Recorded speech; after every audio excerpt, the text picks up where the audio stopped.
Good afternoon. We are live. Welcome to another episode of Mondays with Miko, primary edition. I am in for the back half of the day today. So I have three exciting candidates to introduce you guys to if you don't already know them.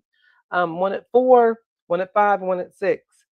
So I had to get comfortable. Plus, we went out to the OBS. Hello, Heather. Went out to OBS today and kind of got wet. God was graceful, and we had taps at OBS for Taps 250 and celebrating Memorial Day. And as soon as it was over, it started raining. So anyway, so I'm good and comfortable, ready to sit in with you guys and introduce you to some candidates that I know very well. And these three folks that are coming up, I know them very well, so I'm really excited for the conversation. So just imagine that you guys was right at the table with us, because that's what we're doing. We're pulling up the table. Okay. Oh yeah, it was windy. It wasn't, the wind wasn't so bad, but you could see those dark clouds kind of over us. But hey, it went off without the rain, so thank you God. So I do want to say, I want to announce everybody that the Mondays with Miko Primary Edition is not in any way affiliated with the views that you may hear on this next lives now and also for the rest of the evening are not necessarily the views of Miko Pickett, nor are they the views of the mayor of Mullins or the city of Mullins. It's So I just wanted to make that disclosure to make sure that you guys all knew you're going to be hearing from the candidates and their views of their views expressly, and any view that I may have is the view as Miko Pickett. And I have offered this platform, and over the years, man, I've been doing this since 2019, and over the years, I've had so many people on Mondays with Miko. Even Jamie Harrison, I remember that was one of my interviews that was near and dear to my heart. I would love to get Jim Clyburn one day, but we'll see. Just can pray. But I offer this platform because it's important to me that we as rural communities get a voice, and we typically don't have a voice, right? So I'm gonna be queuing up the person that's up next, and this person that's coming up is somebody who's near and dear to me, and they're running for office, and we're gonna be talking about that. But going back to rural communities and a voice, a lot of times people run for office, and it's a what's it called, like a popularity contest, and it should not be that. We should make sure that we understand the platforms of each and every person that wants to run for office to represent the constituents of all the communities, be it local, federal, state, and the folks that are coming to town. It's not because they just want to pick Mullins straight out the air and say, let me just open up this map and just boom, land in Mullins. No, it's because that they want to hear the voice of rural America. And it's about time that we took our seat at the table and made sure both state, county, and federal that they know that rural voices matter and that we have concerns and needs. Okay. So that's why the platform, that's why I do it. It's open to any and everyone that's not insane. All right. So this next person I'm going to be bringing up is somebody that I know from the very way before he was even born. And this is my son, Darius Pickett. Let me go ahead and bring him to the stage. Darius. So I want to introduce Darius Pickett. Yes, he's my son. I know him so very well. We're going to get into kind of why he's running for office and all that jazz, and kind of, I want to let them behind the scenes and kind of some of the conversations that you and I have that people don't get to hear. Oh, I absolutely. think I I'm looking think forward to it. you're running for office, so I told you all's fair, right? There you go. All's fair in love and war. That part. All right, Darius. Well, welcome to Mondays with Miko. I think this is the first time you've been on, isn't it? This is my very first time on Mondays with Miko, and what a reason to be joining. Yeah. Well, your brothers were on. They were on talking about electronic cars. Oh, okay. Well, I guess I Yeah. had to come third in line, just like everything else. Oh, stop it. Look at that. These middle kids. I tell you. Well, Darius, why don't you go ahead and take 2 or 3 minutes to introduce yourself to the people? Absolutely. So, my name is Darius Lawrence Pickett, and I am running for Marion County Council District 5. And I'm running because Marion County politics, Marion County government has been somewhat broken. And we need a person who is from the inside, so to speak. We need a man on the inside to come in and advocate for the people who are often less heard or not heard at all. I'm a nonprofit executive. I'm a father and a recent husband. Me and my wife are about to be 2 years married. And I'm just in the point of my life where I'm ready to roll my sleeves up, get busy, get to work. And yeah, I have a little bit of free time and energy to work for people who may or may not have the time or energy to do that as well. So I'm just so happy to be blessed with the opportunity to join this race. I thank God for being in a country that allows a 26-year-old to even run for a position, and I just look forward to everything that it will bring and advocating for the people of District 5. Awesome, awesome. So let's just I mean your intro was a lot and and it's so funny that that you talk about so he is number 3 of 4. Dom and I have 4 kids and Darius is number 3 of 4 and there's a 10-year gap. His brothers are a lot older and his sister is very close in age. I mean his sister are only 15 months apart. So, so Darius, you brought up in your intro the fact that you're 26 years old and you're grateful to live in a country that will allow somebody 26 years old to run for office. What? How do you see your age in this? Is this a positive factor? Can you elaborate a little bit more on what it means to be 26 and running for office? Absolutely. Thank you for the question. I first want to start by saying I don't believe that, many people think that certain elders are incapable of running office. I think, whoever has the vision, whoever has a good plan and the good strategy to put forth actual change can step up to the plate.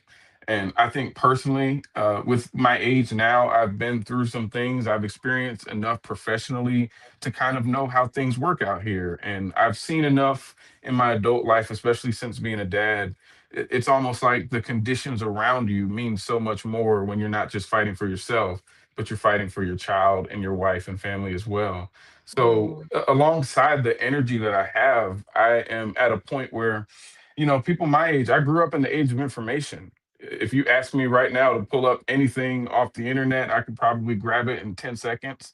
And I think that's what's needed in government these days. I think we need people who have access to all of the knowledgeable sources. And also, with me being young, I have the wherewithal to listen to my elders and understand sometimes there are people who can come into this decision with experience and add to what you're trying to do. And I think when we're older, sometimes we figure, hey, I got to figure it out. I've been here 40, 50 years, so I ain't got to worry about what nobody's saying.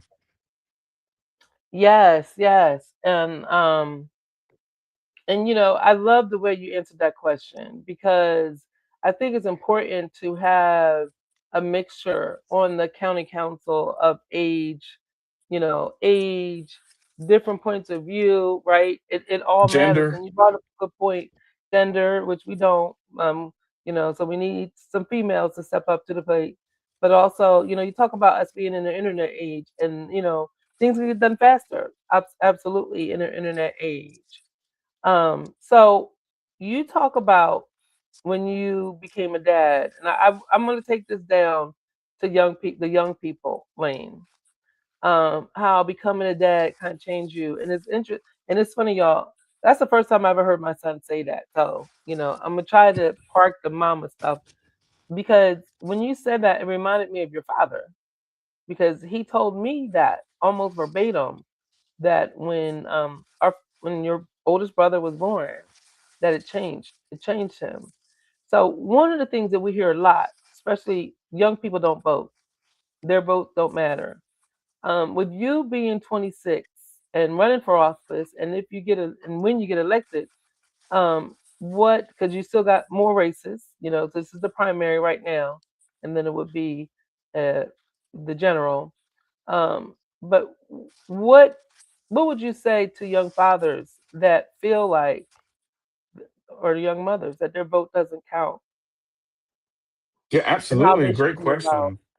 I think, especially as a parent, there's so many programs that, and I hate to go national and talk about national politics, but to a certain extent, we are watching the eradication of systems that were created to help young people get an advantage in life. Head Start, SNAP, WIC, all these programs that were made for people who are just under the threshold to be able to pay for everything in life, but still working towards a future. So the simple answer to me is, if we want to continue to maintain the world we live in, and no, you don't have to be dependent on government benefits, but they should be there for people who really need them. I mean, and I bring it back to being a father.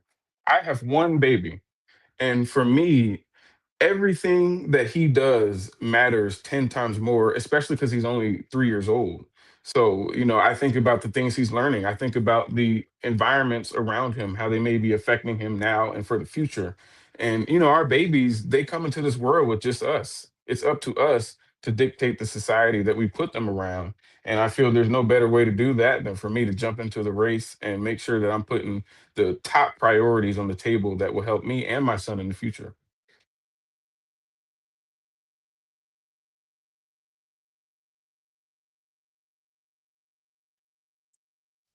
Just for a second, I think I'm. Oh, my internet dropped. Let me see if it's coming back. Are you still with You're me? back. I got you Are now. y'all You still with froze me for a out second. there? All right, we have a rainstorm and lightning and thunder here. So I think I'm back. If you guys can't hear us, let me know. But I'm gonna keep talking.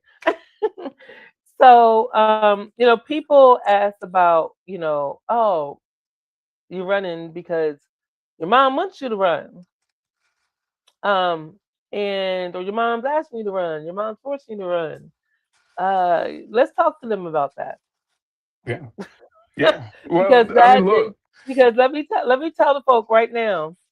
When Darius came to me and told me he was going to run for county council, I pretty much begged him over a series of days to not do it.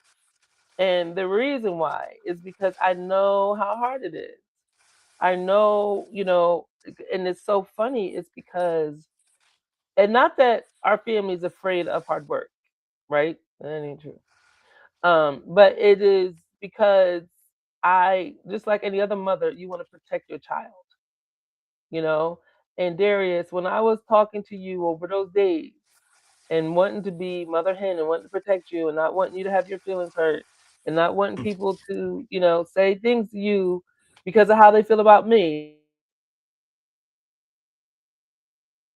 um, I saw something in you. I saw in you that you had the fire in your belly, the same fire that I had in 2019. Mm. And there was nothing that nobody could have told me that would have made me change my mind about running for office, because I was doing it for a purpose and for a reason. And I saw it in you, and it was like this.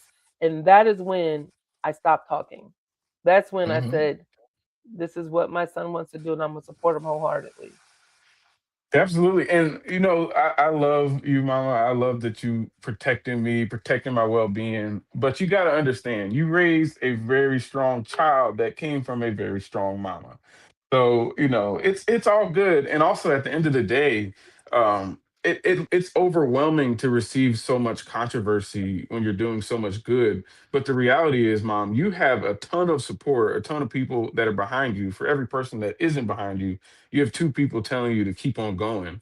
And I think Marion County has a lot of really good people. We can butt heads, yeah. And I think even the head butting is not the end of the world. Everybody just wants to see a better Marion County. And at the end of the day, as long as we stick to transparency, representing every single constituent that lives in our jurisdictions, I think we can get there even with the noise. I think it's all going to work out in God's favor at the end of the day. Well, let's talk about transparency, because that's one of your campaign platforms? Elaborate. What do you mean by transparency? Absolutely. Well, let me start with what I don't mean. What I don't mean is giving up trade secrets and, screaming from the rooftops every time the wind blows. But what I do believe is that when a government is making important decisions, if a government can come to you when it's time to pay your taxes, they should also come to you when it's time to spend those taxes as well. And some things you want to do under the cover of professionalism between you and industry partners and other counties, obviously for proprietary reasons. You don't want to give up all the goods before you've got them. And at the same time, you don't want to have a situation where you bring something in that the people who put you in your position did not agree with. I mean, sometimes in positions of power, you may feel like you just got it all figured out and you know the answers, and sometimes you may. But at the end of the day, we can't do anything as politicians or public figures without the people that put us in this position. And that's where transparency comes in for me, not just legislating on behalf of what Darius Pickett wants to wake up and do in the morning, but talking to the people, hosting town halls, finding out what their issues are, prioritizing those. And if I can sway them on some of my issues, then I can do that. But this kind of local government is more about putting the work in on behalf of the people that put you in there. So did I hear you say that you will be hosting town halls for your district? Absolutely. I feel like that's a necessary addition to every good communicative environment between the people and government. I love it. All right, we have a question, and this is from Heather Kearns. And she says, if applicable, can you talk about the Clyburn Fellowship and how that may have influenced your desire to run for office and what you've learned through that opportunity? Awesome. Awesome. A great question. Yes, absolutely. Great question. And to be honest with you, I decided I wanted to run for office several months before I started the Clyburn Fellowship. But I mean, you couldn't have better on the job training than being in Columbia, working with the top leaders in our state. On my first, or maybe my second session, I met Joe Biden, Jamie Harrison, and Jim Clyburn and sat there and strategized with them about how to fix Marion County, South Carolina, and beyond. And it's not just the people, the big names. There was so much instruction. We had, people who do this every day, who go in Columbia and fight on behalf of the people. And they were helping us with our policy, making sure, like I said, you're not too transparent where you're giving up the goods, but also keeping people happy. I mean, we learned about strategy, especially if you guys don't know, I'm the third vice chair of the Marion County Democratic Party. So strategy is very important, y'all. Marion County is a very, very blue county, and it really, really should stay that way for a long time. And we didn't get that way with nothing. Our ancestors and forefathers had to fight for this county to be inclusive and to have the great leadership and representation that we have now. So yes, the Clyburn Fellowship, it empowered me in many ways, but the main way it's empowering me is going back into the community, strategizing, working, organizing, because there's a lot of work to be done in Marion County, and it can't be done by just me. But now I know how to emphasize my work through the community. Okay. So another one of your campaign platforms is homegrown economic development. Um, explain that. Absolutely. And Homegrown. economic development is one of those things that everybody says, but nobody knows what it means. So hopefully I can come clear and concisely. So let me break it down first. Economic development, what is that? That is when your county government empowers itself to make more money. That's what I believe the basic understanding of economic development is. You create businesses that pay taxes, you create entrepreneurs that create businesses that pay taxes. Those are the ways that a county can make money without having to raise taxes on people directly. So, with that being said, what is homegrown economic development? Well, I believe that the best way, actually, let me say this. I believe what we should not do. We see it in other counties. Horry County is booming. Charleston County is booming. These places that are seeing a massive influx of growth. But while that growth is coming, the people that are there are being shut out from the entire Right. process. We Right. have a highway that's coming in, US I-73. When that highway comes through Mullins, it is going to make an massive boost in the area, whether you want it to come or not. It's going to be massive. So it's important for this next generation of leadership in Marion County to prepare not just the county, because the county does need to prepare, the people need to prepare. We need to start helping with workshops to start small businesses. We need to start preparing and thinking about the influx of growth we're going to have and how our people can exponent that growth without being cut out of the whole process.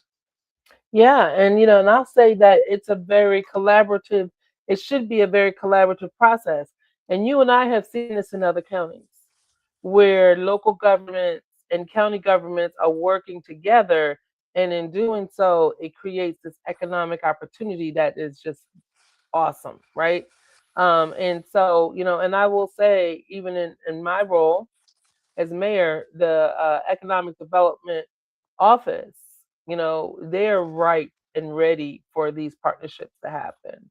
They do a lot Yeah. to bring everybody to the table, but we need to be all willing to come to the table. So I thank you so much for that, because we have to focus on. I'm just going to get on my soapbox a little bit. The jobs of the future, and the jobs of the future do pay $20 and up and more. And those jobs of the future can be right here in our county, and the we have one of the few counties that people have to leave in order to find affordable housing. You have to leave in order to find living wage job opportunities. Why is that? When we are the fastest growing state in the nation, bordered with the fastest growing county in the nation, people should be flocking to us. you They know should. so so homegrown economic development, I love what you have to say there. And And I look. if I can add to a point to that as well, I mean, I'm 26 years old, and doing what I'm doing now, running, you speak to more people my age than I have in a long time because I'm a homebody that stays in the house with my family all the time. People here have nothing to look forward to when they graduate high school. If you have ambition to go to college, you're going to go to college and you're going to stay where you're at, or you're going to move to Charlotte, you're going to move to Columbia. That hurts Marion County. We have an older population. An older population will not sustain the growth of a county forever. It gets to a point where you need to be able to raise up your younger ages in a way that sustains the county for the future. And another real quick, just to the economic development point, I really do commend Zach McKay and all the people at economic development because the strategic plan that they have put together is phenomenal. It speaks to mm, the issues. It speaks to everything that we need in the county. One of the main things that I love about the economic development plan for the county is that it asks the different municipalities to join forces. We should be, Marion and Mullen should be doing more to bring in economic development because, as you and I both know, when you're at the table with funders, investors, people like that, they don't want to just hear what you can do. They want to hear what can he do, what can they do, what can this group do. So the more unity we have, the easier it is to grow as a county. I love it. I love it. I love it. And your third one is fairness in government. What do you mean by fairness? Well, I hope you're okay with some sparks flying a little bit. We're not going to be rude to Uh-oh. anybody, but we all know the situation in Marion County where oftentimes, if you don't know somebody that knows somebody, you might miss out. To me, government is there to be an equal forum for all people. If there is a grant coming out that can help you with with your home repairs, I feel like as a councilman, I will be there to make sure that you get what you need to get in front of that grant. And it further extends from there. If there's a construction project going on in the county, it's going to be up to me and the rest of the county councilmen to make sure that all people who are eligible to put in a bid for that project can do so. Mm. So for me, fairness in government is just about information. It's about everybody having the same plateau and nobody having an extra leg up to see growth in this county. Okay, and so what would your district be? My district is District 5. Now, I can tell you, if you have ever seen a map of the districts in Marion County, it is difficult. But I'm going to do my best to tell you where it's at. So if you're in West Mullins, which is next to my home church, Mount Carmel Baptist Church, if you're out there, that's District 5. Williams Park is District 5. Going down Bluff Road to Penderboro is District 5, and then all of Nichols. If you're anywhere in Nichols, there's a good chance you're also in District 5. So I've had my work cut out covering all that ground. Okay, so got you. I think people can understand that. Um, and how about your history? I know the answer because I'm your mom. It's kind of odd asking these questions. How long have you been in Mullins? Like, when did you move to Mullins? That kind of thing. So funny enough, I was living in Charlotte. I graduated from Charlotte. I went to school. I came back to Mullins because North Carolina was too expensive. Like many young people my age, we are here in South Carolina looking for an opportunity to actually achieve the American dream that we were taught in high school and middle school. So I moved down here around 2020. And a funny enough story, the only times I've ever not lived in Mullins since being in South Carolina was because I either couldn't find a job here or I couldn't afford a place that was around here. So I had to go live in Florence, go live somewhere else. So again, I'm part of the story and part of the reason why I'm running because my story is all too common in Marion County. Yeah, absolutely. And where I was digging for is the fact that you grew up coming here every summer, right? You got Folks may me. not I, know I that. actually, until I was, I'm gonna say from 0 to 14 years old, I was coming to Marion County to Mullins to my grandmother's house. Yes, they would pick us up after the school bell rings at the end of school year. We would be in South Carolina the next day, and Maybe while we it'd were be a here, week, not the next day. It would a maybe be a week week or because two. school got out. Right, right, right.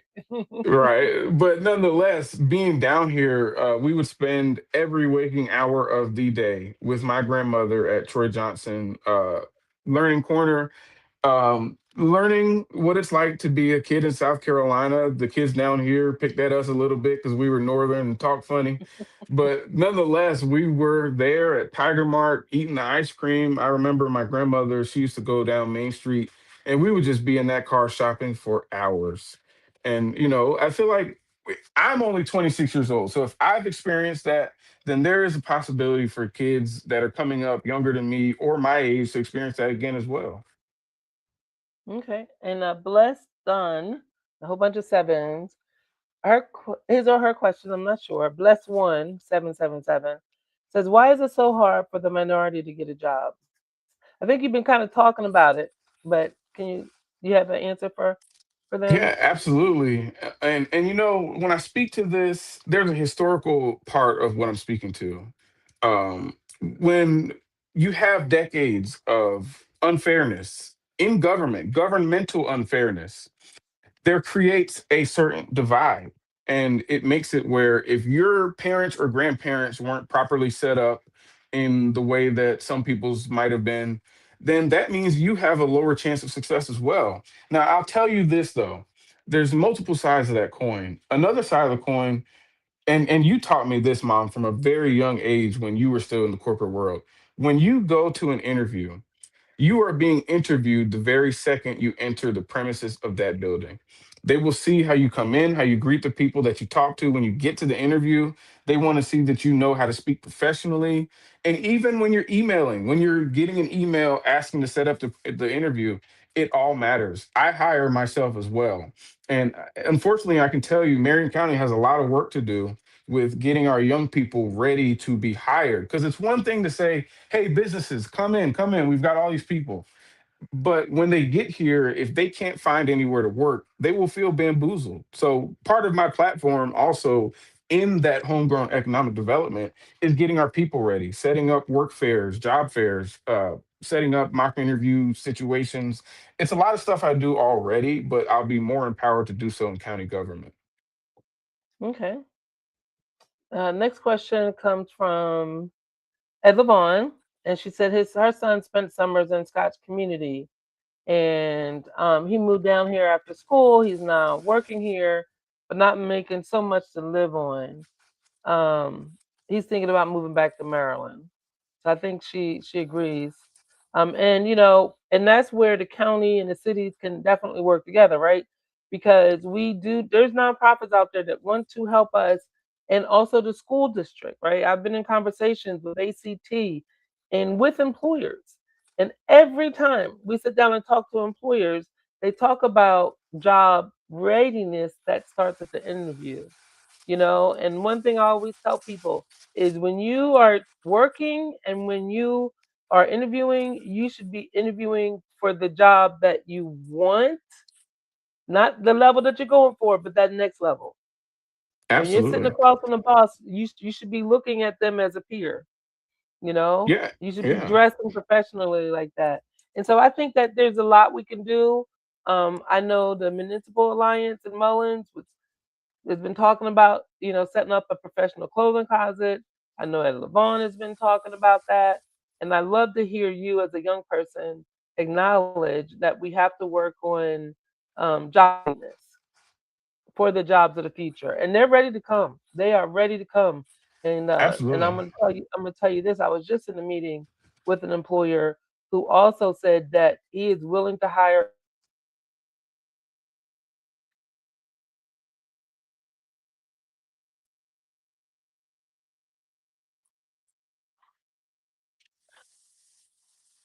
internet. Can you hear me? I got you now. Okay. Our internet is back. Last one says education is not up to standards. I mean, that I think that's nationwide. Definitely in South Mhm. Carolina as a whole. And we got to work on that in the county. We all got to work together. It's not just the school. And let me tell you why. And Darius, I know this is yours, but these are like hot topics because we're talking local, right? Um, Right. a young child, my grandson is 3 years old. At 3 years old, scientifically proven, he now has 80% of his adult brain capacity. By by 5, it's 90% of his adult brain capacity. So that means that if we're sending kids to school at 5, it's too late. We got to start investing in our children in lower and preschool and early learning. Right. We really have to do that. If I And then the can next, add to that too, please, like education for the most part is a DC Columbia problem. However, local elections and local government is so important because we go back to homegrown economic development. Economic development lives and dies with education. Not only is education a way to bring economic development, like you said, we have ATT, but even in our high schools, you have an early college program that allows students to be empowered to have a leg up in life before they even get out into the world. Those are the kinds of things that can start in the beginning. And at the end of it, you cannot bring in industries, businesses, even the ones that will hire working people without their kids having somewhere to go when they have to go to school. It's very right. important to have a strong local education system. And yes, we are fighting national funding, fighting state funding, but what we can do here is focus on community and preparing our kids before they get out into the world, which is often too late. Absolutely. Bless One says, is county council trying to bring in more jobs for this community?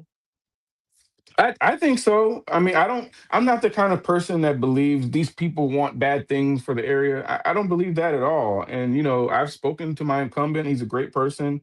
I would never say that anybody's trying to do bad things.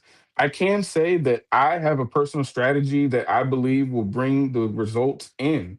And, it's not a campaign promise. I'm not here to promise anybody anything, but I am here to tell you that all you have to do is look around the country and tell the places that grow. And South Carolina, even Marion County, even has a leg up with I-73, with Myrtle Beach being the fastest growing community in the entire country.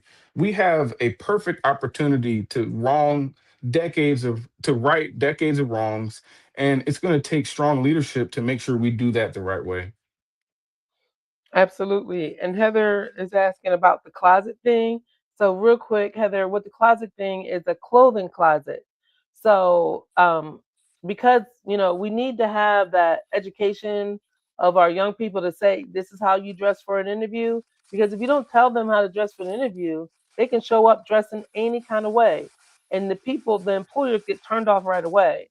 So if we could get together as a community and create a professional clothing closet, because you're not going to spend money on the Dockers when that's not what you wear every day.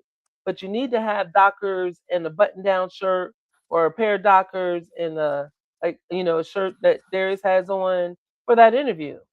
So if we can create that closet and help them, because until they get their first check and they can buy the clothes that they want the way it looks like, when they show up, they need to be presentable, right? You don't wear jeans to an interview. You dress Mhm. for success. My opinion, and it's worked for me and my family. So that's where the clothing closet comes from. That ain't an opinion. Um, That's truth. let me see. Any more questions? Clothing closet education, work on education. Um, any other questions for Darius? Any other questions for Darius? So Darius, here's one. That's such an important example. This is from Jay Belton. He's running for Secretary of State. And he says that's such an important example of how elected officials can impact the lives of their constituents beyond their job description. But county council is one of those jobs where it's just kind of like, hey, go out there. The way I look at county council, you are electing one person from each of these districts to represent the needs and advocate for that community. You have 4,200 people roughly in each district, and it's the job of the county councilman to be their voice. When they call you, they want to know that you're going to make that connecting phone call. They want to know that you're going to do whatever you have to do to at least answer their question. So I think those are the unwritten job titles that to me just come with the territory, especially for a job like county council, which is kind of not vague but open. I mean, you have a very important vote, right? You definitely have a very important vote in terms of what happens in our community. And I think what we're seeing today across the nation is that we got to get back to where elected officials are voting for what the people want and not special interests. Right. So, and so I'm going to leave you the last word. And if you could just give because early voting starts tomorrow, and I'm personally asking everybody to vote tomorrow. And then when Darius gets off, I'll explain a little bit more. Um, but early vote starts tomorrow. So, and I think somebody had asked you earlier, or maybe it was somebody else, but what makes you the best candidate? Well, that's to me an easy question to answer. I'm young, I'm ready, I'm capable. If you know anything about the work that I do at Pick 42 Foundation, I go at it with a certain vigorousness. And to be honest with you, I'm no stranger to adversity. Marion County is at a place where if we don't do things the right way now, I'm not going to say anything is irreversible, but we will have a long way to claw back. We are at a point in this country where things are more expensive, things are more confusing. And honestly, I come from a standpoint, I respect government because it empowers people like me who are simply one vote, one person who may not have $1 million, but you can still go out there and make an actual difference in real life. So, I believe that I'm the best person that can go out there and advocate on behalf of the people. And also, I have this dying thing in my brain where if there's an issue that a person has, I just can't help but to think about how I can help that person. And some people get annoyed, people sometimes just want to feel things and not have to solve solutions. But I've always been that person. I can't complain about anything without doing something to get on the road to getting it done. So I think we need a get it done attitude, somebody who will keep tabs, who will make sure that the little areas of Nichols, the little parts of Penderborough won't be forgotten because guess what? You will have a town hall where you can come and explain how you feel, and it will make it to the county seat in Marion.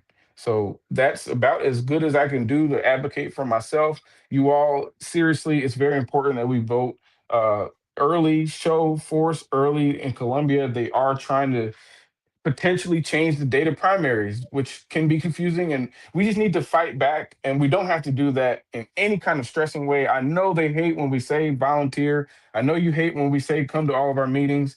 But if you don't want to do anything else, the number one thing you can do is to vote. It takes a couple minutes. You go in, it's completely free. And you will know that if you do have a son, if you do have a daughter, you did something to move towards a future that is more suitable for them to come into. Because if you're my age or even older, you know what we're dealing with right now in this world, in this country, the expensive, the affordability, it's almost impossible to sustain. So we need to come together as a community now and focus on our local areas, focus on taking care of each other, not before it's too late, but before it gets out of hand. Let's say that.